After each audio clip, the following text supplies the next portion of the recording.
नमस्कार, आप सबका स्वागत है एक बार फिर से एस्ट्रो गुरु चैनल में। आज मैं आप सभी के लिए जो रीडिंग लेकर आया हूँ ये है कर्क राशि के लिए 2024 यानी 2024 कैसा रहने वाला है। अगर आप डायरेक्टली इस रीडिंग को देख रहे हैं और आपकी राशि कर्क नहीं है तो बाकी राशियों के लिए जो वीडियो लिंक्स हैं वो डिस्क्रिप्शन में दे दिए गए हैं, आप वहाँ पर जाकर चेक कर सकते हैं या सीधे चैनल पर भी जाकर के अपनी राशि से रिलेटेड वीडियो की जानकारी ले सकते हैं। आज की जो रीडिंग है इसके लिए दो पाइल्स को बनाया गया है। दोनों पाइल्स के जो सिंबॉलिक्स हैं आपकी स्क्रीन पर अब एक साथ दिखाए जा रहे हैं। सिल्वर कलर पाइल नंबर 1 और मून पाइल नंबर 2। कर्क राशि के लिए जो शुभ रंग है या जो रंग कर्क राशि का माना जाता है वो है सिल्वर कलर, ठीक है, चांदी सा रंग। तो ये पाइल नंबर 1 है और चंद्रमा कर्क राशि का स्वामी ग्रह है, इसलिए ये पाइल नंबर 2। दोनों में से जो आपको ज़्यादा अच्छे लगते हैं उसे अपनी पाइल मान लीजिए और अकॉर्डिंगली आज की रीडिंग को देखिए, ये आपके साथ रेजोनेट करेगी। हर बार की तरह इस बार भी टाइम स्टैम्प्स को डिस्क्रिप्शन और कमेंट सेक्शन दोनों जगह पर पोस्ट कर दिया गया है ताकि आपको सुविधा हो जाए। अपनी पाइल की रीडिंग पर डायरेक्टली पहुँचने के लिए टाइम स्टैम्प के ऊपर क्लिक कर दीजिए, वीडियो फास्ट फॉरवर्ड हो जाएगा और आप डायरेक्टली अपनी पाइल की रीडिंग पर पहुँच जाएंगे। जो लोग आज मुझसे पहली बार जुड़े हैं उन सभी का मैं एस्ट्रो गुरु चैनल पर बहुत बहुत स्वागत करता हूं। आप सभी इस चैनल को सब्सक्राइब जरूर करिए, बेल आइकन को भी प्रेस करिए, क्योंकि जब आप बेल आइकन प्रेस करते हैं तो नए वीडियोस की नोटिफिकेशन आपके मोबाइल फ़ोन पर आनी शुरू हो जाती है। और मेरे रेगुलर व्यूवर्स और सब्सक्राइबर्स, आप सभी के सहयोग और प्यार के लिए बहुत बहुत आभार। आगे बढ़ने से पहले आप सभी को बता दूं कि मैं एक प्रोफेशनल एस्ट्रोलॉजर, एक प्रोफेशनल टैरो रीडर भी हूं। तो आपकी स्क्रीन पर ये नंबर जो आ रहा है इसके ऊपर आप संपर्क कर सकते हैं अगर आपको अपने लिए एक पर्सनल टैरो रीडिंग सेशन चाहिए या आप अपनी कुंडली मुझे दिखाना चाहते हैं। ये व्हाट्सअप नंबर है, तो इस पर आपको कॉल नहीं करना है, इस पर मैसेज करिए। मैसेज के थ्रू सारी इन्फॉर्मेशन मेरी टीम मेंबर आपको प्रोवाइड करेगी और आपकी हेल्प करेगी मेरे साथ आपके सेशन को बुक करने में। तो चलिए आज की रीडिंग को शुरू करते हैं और आपकी पाइल में मिलते हैं।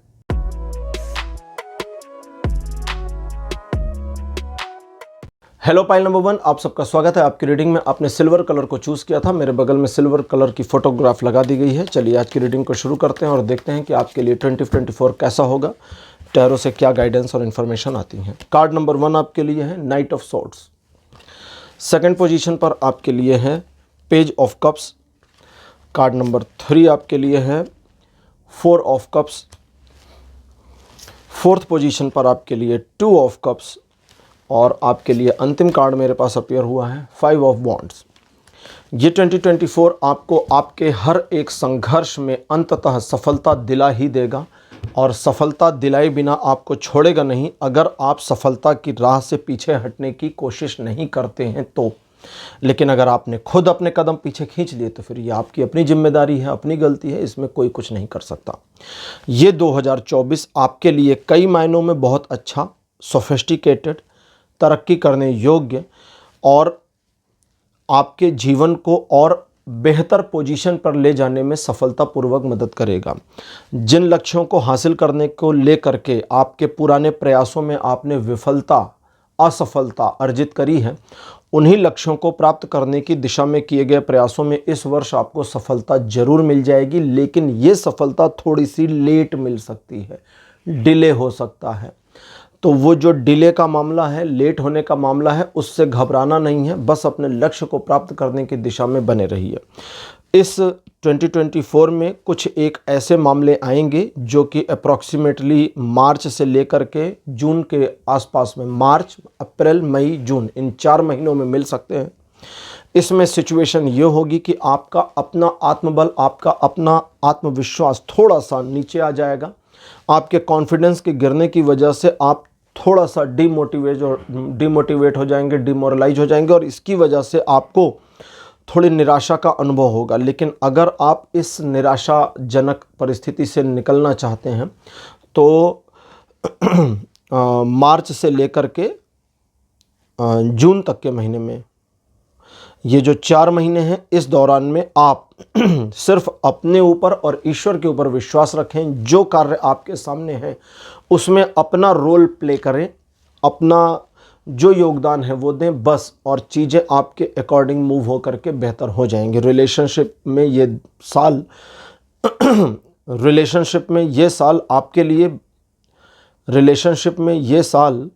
आपके लिए बहुत कुछ बेहतर लेकर के आएगा। आपका एक दूसरे के ऊपर सहयोग और विश्वास बढ़ेगा और जैसा मैंने शुरू में बताया इस वर्ष आप संघर्षों में पीछे ना हटें तो सफलता आपकी है, और अगर संघर्षों में पीछे हट गए तो फिर मामला ख़त्म।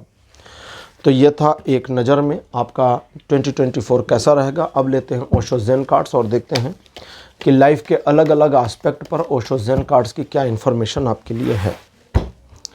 लव रिलेशन से संबंधित मामलों में द फूल, प्रेम संबंधों में चीज़ें बेहतर होंगी और ज़्यादा बेहतर हो जाएंगी अगर आपसी समझदारी और विश्वास को डिगने नहीं दिया जाएगा, हिलने नहीं दिया जाएगा। आपका अपने साथी के ऊपर, और आप एक तो आपका अपने साथी के ऊपर जो आपकी साइड का विश्वास है वो बनाए रहिए, और उसने आप पर जो विश्वास किया है उसे बरकरार रखने की पूरी पूरी भूमिका निभाइए। तो इस वर्ष प्रेम संबंधों में आपके लिए चीज़ें बेहतर होंगी। आप अपने प्रेम संबंधों में एक नई ऊंचाई को अर्जित कर सकते हैं। एक अलग स्टेज पर, एक नए स्टेज पर या एक्सपेक्टेड स्टेज पर आपके रिलेशनशिप चले जाएं, चाहे अनमैरिड हैं या मैरिड हैं, तो उसकी पॉसिबिलिटी भी दिखती है। इस साल आप रिलेशनशिप, लव रिलेशनशिप स्पेशली के मामले में अपने द्वारा किए गए प्रॉमिसेस पर खरे उतरेंगे, तो ये अच्छी चीज़ है। फैमिली रिलेटेड मामलों के लिए कार्ड अपीयर हुआ है सप्रेशन। सप्रेशन का कार्ड कहता है कभी कभी परिवार हमारी ज़रूरतों, समस्याओं, सुविधाओं के मामले में उदासीन हो जाता है, और ऐसी परिस्थिति में दुख होता है, तकलीफ़ होती है जब अपने ही हमारे अपने हैं वे ही हमारे मनोभावों को नहीं समझ पाते। तो यहाँ वे आपके मनोभावों को समझें या ना समझें, आपको उन्हें समझाने की कोशिश नहीं करनी, इसे इग्नोर कर देना है, छोड़ देना है। कुछ पेन, कुछ दर्द आपके दिल में रह जाए, उतना ही ज़रूरी है, उतना ही काफ़ी है, क्योंकि उसके बाहर निकलने से काफ़ी कुछ बुरा हो सकता है। लेकिन इस बात को भी आपको ध्यान में रखना होगा कि अगर ये तो एक था ना कि जहाँ पर दिल दुख गया परिवार से, उसे इग्नोर कर दीजिए, अंदर ही अंदर दुखने दीजिए, थोड़ा पेन संभाल लीजिए। लेकिन अब कहता है वे मामले जहाँ आपको लगता है कि परिवार आपको इस वाले सिचुएशन में डोमिनेट कर रहा है, इग्नोर करना, थोड़ा सा ख्याल कम रखना अलग चीज़ है, और डोमिनेट कर देना, दबाव डाल देना, प्रेशर डाल देना, नीचा दिखा देना, वो अलग चीज़ है। तो वहाँ आपको विद्रोह करने की ज़रूरत है। विद्रोह आपका सबसे पहले स्वयं में होना चाहिए। आप अपने आप में ओवरकम कर जाएं कि उनके उस प्रेशर का, उस सप्रेशन का जो दबाव है, जो प्रेशर है, वो आपके मन पर ना पड़े और आप अपने आप में डीमोटिवेट ना हो इस मामले में। उसके बाद आपको परिवार के विरुद्ध भी विद्रोह करना चाहिए। वे आपको बुरा भला कहते हैं, अनर्गल प्रलाप करते हैं, और हर बात में आपकी गलतियां अगर निकालते हैं तो उनके सामने सहजता के साथ डट कर खड़े होने की ज़रूरत है। सहजता, सौम्यता के साथ, प्यार के साथ में, एक ये नहीं कि आप गाली गलौज पर आ जाएं, एक सोफिस्टिकेटेड वे में आप परिवार के साथ 1 to 1 डिस्कस करें और उन्हें आपकी गलतियों को बताने के लिए कहें। ऑब्जर्व करें, अगर हैं तो दूर करें और नहीं हैं तो डटे रहें, पीछे मत हटें। फिनांस के मामलों में कार्ड अपीयर हुआ है हार्मोनी का। ये साल आपका फाइनेंशियल मामलों में अच्छा जाएगा, चीज़ें अपने आप व्यवस्थित होती चली जाएंगी। सिचुएशन कितनी भी ऐसी या वैसी हो, वो अंततः आपके फेवर में मुड़ जाएगी। इसलिए आपको अपने फाइनेंशियल ग्रोथ पर पेशेंस बनाए रखनी होगी, और अपने फाइनेंशियल ग्रोथ में अगर आप अपने ऊपर विश्वास करके काम करते हैं तो उसमें आपको खासी सफलता मिले, इसकी संभावना है। इस साल आप जितना इजी ढंग से, जितना प्यार से अपने फाइनेंशियल मामलों को मैनेज करेंगे, उतना ही ज़्यादा ग्रोथ होने की पॉसिबिलिटी है। जितना हाइपर माइंडसेट बनाएंगे, प्रेशर लेंगे, उतना ही नुकसान होगा। बिजनेस या ऑक्यूपेशन या प्रोफेशन से जुड़े मामलों में कार्ड है इंटेंसिटी। ये कहता है कि आप जिस भी व्यवसाय में हैं, जिस भी प्रोफेशन में हैं, जो भी कार्य आप कर रहे हैं, जॉब वगैरह, उसमें बस अपने योगदान को बनाए रखने के पूरे प्रयास करने हैं। आपका अपना जो योगदान है वो कंटिन्यू अगर हो जाता है तो किसी प्रकार की कोई समस्या का सामना आपको नहीं करना पड़ेगा। सिचुएशन कैसी भी हो, आपके लिए चीज़ें अच्छी और पॉजिटिव रहेंगी, और आप इस सिचुएशन को, यानी अपने व्यापार या अपने प्रोफेशन से जुड़े मामलों को अच्छी तरह से मैनेज करने में कामयाब होंगे। आपके प्रोफेशन से जुड़े मामलों में कुछ एक बाधाएं जो पिछले काफ़ी समय से आपको परेशान कर रही थी, उन्हें मैनेज करने में ये साल मदद करेगा। और अपने प्रोफेशन, ऑक्यूपेशन से जुड़े मामलों में जिस भी प्रकार के आप एक प्रयास कर रहे थे अवरोधों को हटाने का और ग्रोथ को पाने का, उसमें भी ये साल सफलतापूर्वक आपकी मदद कर रहा है। अब बात करते हैं एजुकेशन की। एजुकेशन मामलों में कार्ड आया है अलोननेस। देखिए, दो सिचुएशन होती है, लोनलीनेस और अलोननेस। जब लोनलीनेस होता है तो हमें दूसरे की कमी महसूस होती है क्योंकि हम अकेले होते हैं, लेकिन जब अलोननेस होता है तो हम अकेले रहना चाहते हैं और दूसरे का आना हमें डिस्टर्ब कर देता है। तो यहाँ आपको ये ध्यान रखना होगा कि एजुकेशनल मामलों में आप अपने आप को आगे लेकर के चलें, जिस तरीके से चाहते हैं उस तरीके से करें, लेकिन सबका साथ सबका विकास नहीं करना है। यानी कि अगर आप किसी एग्ज़ाम की तैयारी कर रहे हैं, आपने अपने लिए कोई तौर तरीका बना लिया, अपने लिए कोई टैक्टिस खोज ली है, तो उस टैक्टिस पर अकेले काम करना है। अब ये नहीं कि सबको बता दिया और बाद में कोई इशू हुआ तो सबने आपको ही सुना दिया कि यार आपका तरीका फेलियर कर गया। वो नहीं करना। हर व्यक्ति के तरीके अलग हैं, ये इंट्यूशन आपको खुद होगा। और अपने एजुकेशन के मामलों में आपको इस बात का भी ध्यान रखना चाहिए कि आप स्वयं को परखें कि आप कितने पानी में हैं। हर स्टूडेंट जानता है कि उसने कितनी तैयारी करी है, कैसी करी है, और यही आपको भी करना है। स्वयं को परखना है और अपनी गलतियों से उबरना भी है और अपनी गलतियों को दूर भी करना है। अगर इस चीज़ का ध्यान रखेंगे तो न सिर्फ आपकी गलतियां दूर हो जाएंगी बल्कि उबर जाएंगे, बल्कि आप सक्सेस की ओर आगे भी बढ़ जाएंगे। इस साल एजुकेशनल मामलों में न तो ओवर कॉन्फिडेंट होना है, ना अपने आप को हाइपर ईगोइस्टिकनेस में लेकर के जाना है, ध्यान रखिएगा। हेल्थ से जुड़े मामलों में कार्ड अपीयर हुआ है ट्रस्ट का। ये कहता है कि इस साल हेल्थ के मामलों में आपके लिए चीज़ें बहुत ही पॉजिटिविटी के साथ आने वाली हैं। अगर आप अपने आप को स्वयं में बदलाव करने के लिए तैयार कर ले जाते हैं तो हेल्थ के मामलों में हमें एक बदलाव चाहिए। जो वर्तमान हेल्थ आपकी है, वर्तमान आपका जो भी चल रहा है हेल्थ रिलेटेड इश्यूज़ में, पॉजिटिव या नेगेटिव, उसमें अगर वर्तमान परिस्थिति में इम्प्रूवमेंट नहीं आता और चीज़ें बदलती नहीं तो पुराने रूटीन के बेसिस पर आपको सफलता नहीं मिलेगी। दैट मीन्स आपको नुकसान होगा और हेल्थ वाइज आपको डाउन सिचुएशन का सामना करना पड़ेगा। तो इसमें आपको अपने ऊपर विश्वास पहले करना है और फिर अपनी हेल्थ से जुड़े मामलों में बस आप अपनी समझ के अनुसार आगे बढ़ें और चीज़ें आपके फेवर में, आपके फेवर में चीज़ें मुड़ी रहेंगी और आपके लिए चीज़ें ठीक हैं। अच्छा, एक चीज़ और आ रही है कि अगर किसी तरह के मेडिकल प्रेस्क्रिप्शन पर या डॉक्टर की सलाह पर या मेडिसिन पर आप चल रहे हैं तो इस मामले में अपने डॉक्टर से ही सलाह लेनी है, दूसरे लोगों की सलाह नहीं लेनी और अपना दिमाग भी नहीं लगाना है। तो पाइल नंबर 1 ये था आपके लिए रीडिंग कि आपका 2024 कैसा रहेगा। आज की रीडिंग आपको कैसी लगी, अपने एक्सपीरियंस, अपने अनुभव कमेंट सेक्शन में ज़रूर लिखिए। इस वीडियो को लाइक करिए, शेयर करिए और चैनल को सब्सक्राइब करना मत भूलिएगा। अगले वीडियो में आपसे फिर मिलूँगा। Bye bye.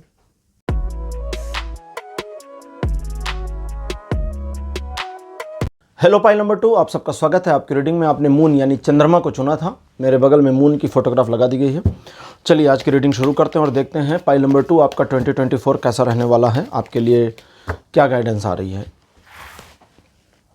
पहला कार्ड आपके लिए अपीयर हुआ है द मैजिशियन। सेकंड पोजीशन पर आपके लिए है the sun. Card number 3 page of wands. Fourth position पर आपके लिए है एस ऑफ सोर्ड्स और लास्ट कार्ड आपके लिए है डेथ। अगर पहली बार आप टैरो रीडिंग देख रहे हैं तो मैं आपको बता दूं, डेथ कार्ड का मतलब मृत्यु नहीं होता है। डेथ कार्ड का मतलब होता है टैरो में लॉर्ड ऑफ द डेथ, मृत्यु के देवता, बस इतना ही। चलिए, ये 2024 पाइल नंबर 2 आपके लिए अच्छा रहने वाला है। चीज़ें बहुत ही बेहतर तरीके से आपके जीवन में मूव करेंगी। आप कई मामलों में सफलताएं अर्जित करेंगे। आप अगर कुछ बदलना और परिवर्तित करना चाहते हैं अपनी स्वेच्छा और इंटेंशन से तो इस 2024 में ये कर सकते हैं। आप कई मामलों को परिवर्तित कर पाएंगे। आपके लाइफ में, यानी लाइफ कर रहा हूँ, आपके लिए इस पूरे साल भर में एक सिचुएशन ऐसी आने वाली है जो अप्रॉक्सीमेटली मार्च के बाद में आएगी, जब आप एक विरोधाभास वाली स्थिति को, एक कंट्राडिक्शन वाली स्थिति को महसूस कर पाएंगे। उस समय आप किसी नए काम को शुरू करना चाह रहे होंगे लेकिन आपके मन में उस काम को शुरू करने को लेकर के एक हेजिटेशन का भाव भी आ जाएगा। ऐसे मामले में, ऐसी सिचुएशन में आप अपने उस हेजिटेशन की वजह से, अपने अंदर के उस हेजिटेशन वाले मोमेंटम की वजह से थोड़ा सा रुक जरूर जाएं और अपने योजना के ऊपर एक बार पुनर्विचार जरूर कर लें। एक पुनर्विचार करने के बाद आपकी योजना में आप चेंजेस करें या ना करें, सारे ऑब्स्टेकल ख़त्म और आप अपने कार्य में आगे बढ़ जाएंगे। किसी नए कार्य को मार्च का महीना बीतने के बाद शुरू करके उसमें सफलता प्राप्त करने के अच्छे संयोग दिखाई देते हैं। ये साल आपको प्रॉस्पेरिटी की ओर ले जाएगा, सफलता की ओर ले जाएगा और आप अपने पर्सनल लेवल पर, यानी कि आपकी पर्सनालिटी से और आपके पर्सनल चीज़ों से जुड़े मामले पर, जिसमें आपके फैमिली मेम्बर्स के डायरेक्ट इन्वॉल्वेशन नहीं है, उन मामलों में आप काफ़ी अच्छी सफलता प्राप्त कर ले जाएं की पॉसिबिलिटी है। अगर आप अपनी पर्सनालिटी में कुछ और परिवर्तन करना चाहते हैं, कुछ इम्प्रूवमेंट करना चाहते हैं, तो उसकी भी संभावना इस साल बन रही है, लेकिन उसके लिए आपको इंटेंशनल प्रयास करने पड़ेंगे। इंटेंशनल मीन्स आप जानबूझकर अगर ऐसा करने का प्रयास करते हैं तो इसकी पॉसिबिलिटी हो जाएगी। इस साल के दूसरे हाफ में, यानी कि जून का महीना बीतने के बाद जब जुलाई शुरू हो जाएगा, वहाँ से लेकर दिसंबर तक के समय में कुछ एक ऐसी परिस्थितियाँ और सिचुएशन आएंगी जहाँ किसी एक मामले में आप अपने आप को स्टक फील करेंगे, फंसा हुआ फील करेंगे। वो सिचुएशन को आप मोड़ नहीं पाएंगे, निकाल नहीं पाएंगे, सुलझा नहीं पाएंगे और आपको उस सिचुएशन में लड़ना नहीं, अपने आप से उस सिचुएशन को एज इट इज़ छोड़ देना है। वो एक परिवर्तन है जो अपने आप हो जाएगा और स्वतः चीज़ें ठीक होकर के आपके सम्मुख आ जाएंगी। हालांकि जब वो परिवर्तन का दौर चल रहा होगा तब आपको चीज़ें पसंद नहीं आएंगी, लेकिन आप उसमें चूँकि कुछ कर नहीं सकते। मैं आपको सिम्टम बता रहा हूँ, आपको संकेत बता रहा हूँ, आप कैसे समझेंगे। एक ऐसी परिस्थिति जिसमें आप पॉजिटिव निगेटिव कुछ भी अपना इम्प्लांट करते हैं तो उसका बेनिफिट नहीं होगा। ना आप उस सिचुएशन को रोक सकते हैं, ना मोड़ सकते हैं, तो उसे होने दीजिए और उसको लेकर के बहुत ज़्यादा तनाव और दुख लेने की ज़रूरत नहीं है। वो परिवर्तन का दौर होगा, वो छोटा सा परिवर्तन 15 से 20 दिन में ख़त्म हो जाएगा और उस परिवर्तन की वजह के बाद में, उस परिवर्तन वाली सिचुएशन के बाद जो परिस्थितियाँ नई बनेंगी, धीरे धीरे करके आपको समझ में आने लगेगा कि ये आपके बेनिफिट के लिए हैं। ये जून से दिसंबर के बीच में होगा। अलग अलग लोगों के लिए टाइमलाइन अलग अलग होगी, लेकिन पाइल नंबर 2 ये चीज़ होकर रहेगी। एक और मामला है, वो उसको भी आप समझ लें। इस साल 2024 में कुछ एक ऐसी परिस्थितियां जहां पर आपको लगता है कि आपकी कैपेबिलिटी कम है या आप अपनी क्षमता में उतना इम्प्रूव्ड नहीं फील कर रहे हैं, ये बस आपका एक परसेप्शन होगा। आपकी कैपेबिलिटी पूरी होगी, आपको काम को हाथ में ले करके सॉल्व करने की कोशिश करनी चाहिए। ये था एक ग्लैंस में कि आपका 2024 कैसा रहेगा। अब लेते हैं ओशो ज़ेन टैरो कार्ड और देखते हैं लाइफ के अलग अलग एस्पेक्ट में, अलग अलग परिप्रेक्ष्य में ओशो ज़ेन टैरो कार्ड्स आपके लिए क्या इन्फॉर्मेशन दे रहे हैं। लव रिलेशनशिप के लिए कार्ड अपीयर हुआ है मेरे पास, हीलिंग्स। ये कहता है कि अगर आपके प्रेम संबंधों में किसी प्रकार की कोई दिक्कत थी तो वो सॉल्व हो जाएगी, सॉर्ट आउट हो जाएगी। लेकिन यहाँ सॉर्ट आउट उन्हीं प्रेम प्रसंगों में होगी जिसमें आप अपनी तरफ से प्रेम को पूरी तरह बनाए हुए हैं।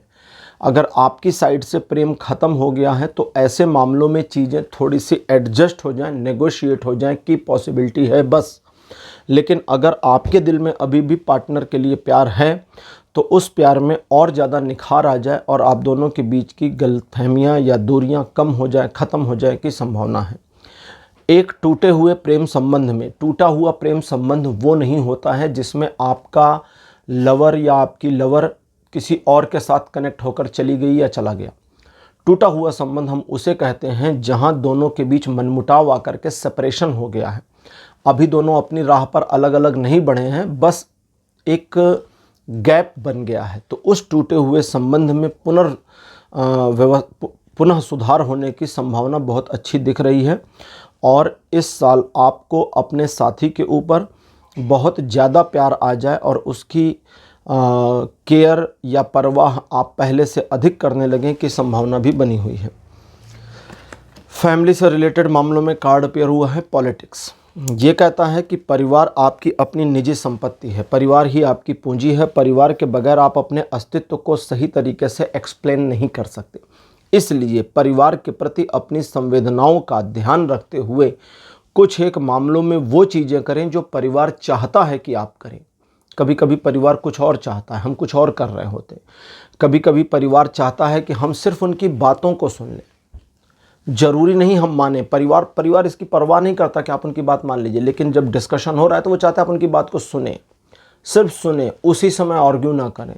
तो उन चीज़ों पर ध्यान दीजिए, ऑब्जर्व करिए कि मेरी फैमिली की नीड क्या है, क्या ये चाहते हैं, इनकी रिक्वायरमेंट क्या है मुझसे, और वही चीज़ को कर दीजिए और बस आपके लिए चीज़ें अच्छी हैं। अगर आपको लगता है कि वो चीज़ों को करना एक दिखावे जैसा होगा, ये आपकी पर्सनैलिटी का पार्ट नहीं है, तो ठीक है, परिवार इससे खुश है तो वो करिए और बस उतने की ही ज़रूरत है।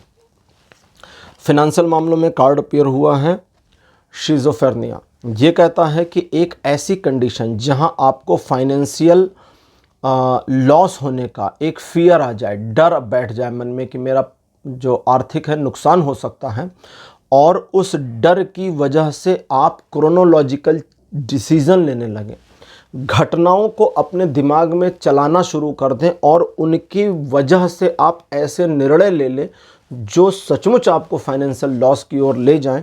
तो यहाँ आपको थोड़ा सा इस चीज़ में अपने आप को रोकना होगा। रोकने का सबसे आसान तरीका है, सिचुएशन में डिसीज़न वाले मैटर को टाल दीजिए। तब तक के लिए टाल दीजिए जब तक आप किसी एक्सपर्ट की एडवाइस नहीं ले लेते हैं या किसी ऐसे की सलाह नहीं ले लेते जिसकी सलाह आपको पता है कि आपके विरुद्ध तो नहीं है लेकिन आपके बेनिफिट में है और समझदार पर्सन की सलाह है, कम से कम आपसे अधिक समझदार पर्सन की फाइनेंशियल मामलों में सलाह है।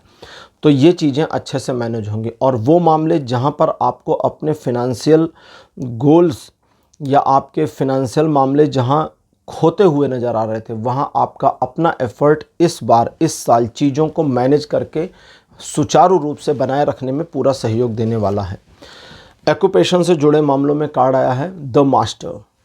द मास्टर का कार्ड कहता है ऑक्यूपेशन यानी आपका प्रोफेशन, आपका जो भी काम है, व्यवसाय, जॉब जो भी है उसमें।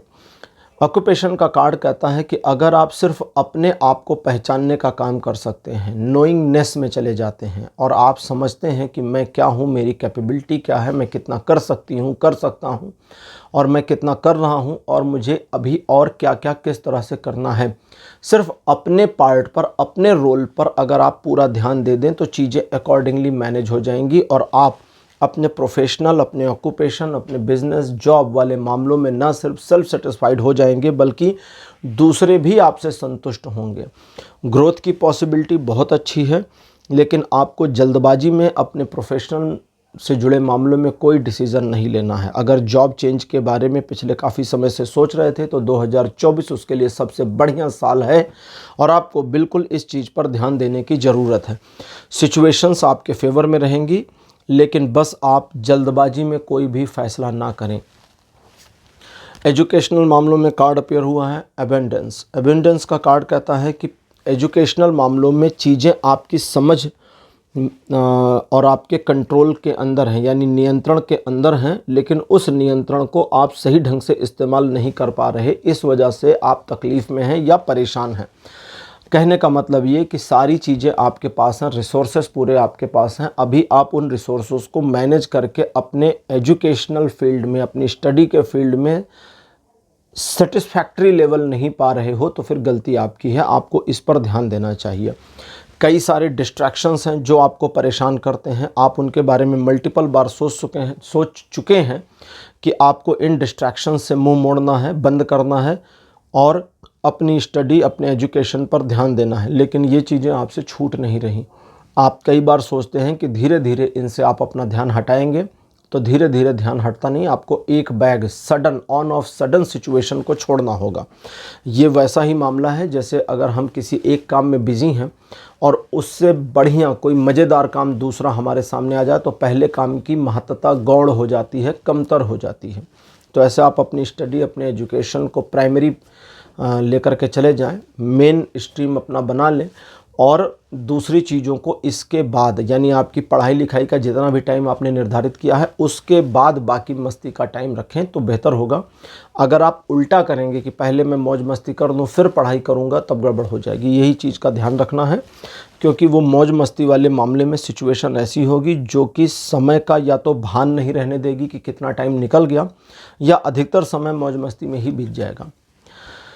हेल्थ से जुड़े मामलों में कार्ड अपीयर हुआ है माइंड। माइंड का कार्ड कहता है कि इस साल आपको कर्क राशि अपने हेल्थ से जुड़े मामलों में सिचुएशन को बाहर से मैनेज करने की बजाय अंदर से मैनेज करने की ज़रूरत है। आप क्या चाहते हैं अपनी हेल्थ को, आप आउटकम क्या चाहते हैं, पहले तो रिज़ल्ट के बारे में सोच लें। जैसे मान लें आपका वज़न ज़्यादा है, आपने सोचा वज़न कम करना है।